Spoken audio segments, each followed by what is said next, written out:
तर त्या नावामागचं काय होतं? आईला विचारलं होतंस का? किंवा काय पद्धतीनं ते डिझाइन करत होतीस नाव?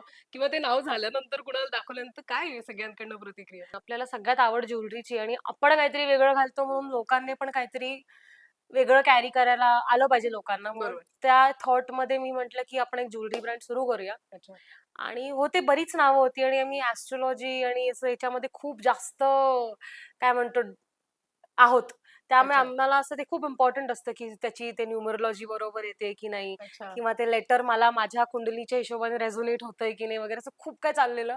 लकीली मला के असं एक आलं आणि चाललेलं की करायचं की नाही. मग मी डिसाईड केलं, की सगळ्यात आयुष्यातली इम्पोर्टंट गोष्ट कुठली आहे माझ्या आणि ते म्हणजे माझे आई-वडील. सो बरं. मला ते नाव उचलून काहीतरी करायचं होतं. मे बी नाव बनेल, नाही बनेल, त्याचा काय अर्थ बनेल, हेही होते ऑब्व्हियसली. अच्छा. सो मी डिसाईड केलं, की कांतप्रिया आपण हे नाव बघूया आणि एक्सपेरिमेंट करूया. अँड लोकांनी खूप जास्त त्याला डोक्यावर धरलं आणि खूप आवडलं हां. आणि लोकांना ते कनेक्ट झालं. हां. सो जसं मी कांतप्रिया सांगू झालं. इच्छिते कारण लक्ष्मीकांत बेर्डे यांच्या नावातलं कांत तू कांत घेतलंस आणि आणि प्रिया. आईच्या नावामधलं प्रिया.